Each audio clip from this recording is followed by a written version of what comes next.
Hi, Ben Martino from Survival Concepts in Gardner, Massachusetts.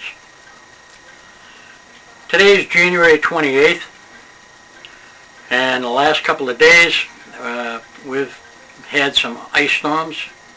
The people up in New Hampshire and Maine have had some ice storms, and there are a lot of people without power. Out in the Midwest, the last couple of weeks or so, there have been a lot of horrendous ice storms out there, and people have been without power for 2 or 3 weeks or longer. It's that time of year. In winter time, it's not uncommon to lose your power, have heavy ice storms, snowstorms, and things of that nature. Now, I've written a book, and my book is called Surviving Common Emergencies. This is a paperback book, over 70 pages. Let me make one thing clear. This book is not about building tents and shelters out in the wilderness, eating bugs, and trying to survive out in nowhere's land. Okay? This book is about common emergencies, emergencies that people face every day. Driving on a back road, especially in the wintertime, hitting a patch of ice, sliding off the road,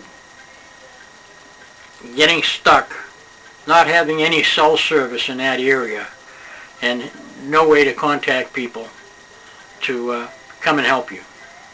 You could be there for hours, maybe days, waiting for somebody to come across you.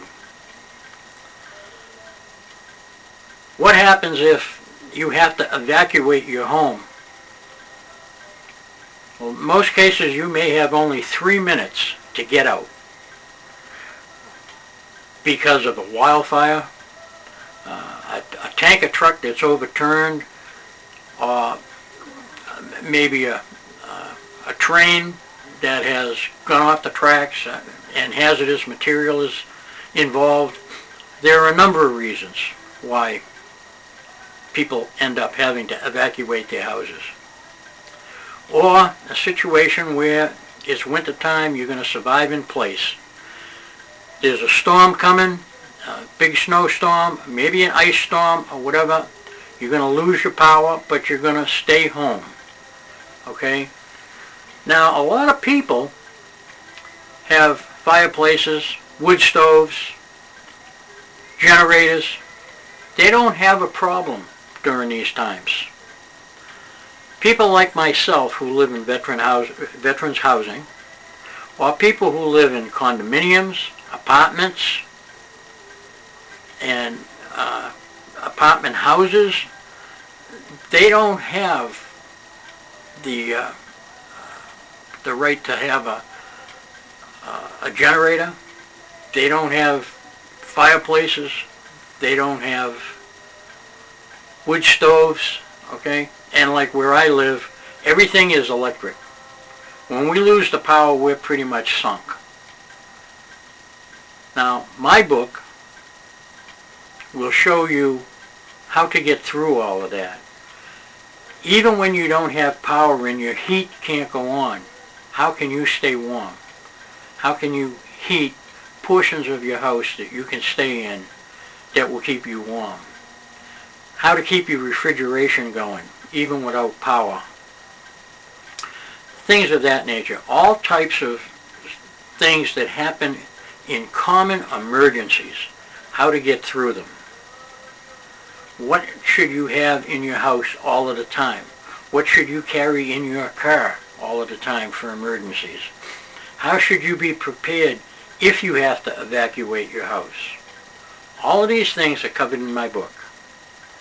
The book is, like I said, over 70 pages. It's paperback, and it costs like $9 or $10, something like that. I'm going to put the link to the website where my book can be found. Now, you can go to the website, and you can actually read the first 15 pages absolutely free. No obligation whatsoever. Just read it. See if the things that are in there are interesting to you, and if it's something that you'd like to have, then you can order the book. Very simple. So it's kind of like you read a little bit of it before you buy it. Okay? Now, what makes me qualified to tell you about these emergency situations? Well, I'm 68 years old. Okay? I spent 12 years as a special police officer. I spent 34 years as a firefighter. I spent 8 years as an EMT. I spent time with a Civil Air Patrol Search and Rescue Unit. I spent 12 years with a Civil Defense Search and Rescue Unit. I've been in the military. I've been through a number of survival schools and survival courses. So I'm also, a veteran. I'm also Native American. An avid hunter and camper and outdoorsman. And I have been doing this for over 40 years. So I'm passing on my knowledge to everyone who will need it. You can't find this information anywhere. You can find all kinds of information on living out in the wilderness, on camping and things like that. But common emergencies, no one is doing anything about. So this book is something that will help you. So thank you for listening.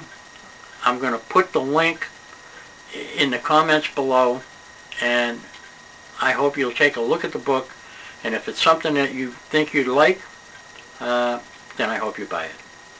Thank you very much, and we'll see you on the next video.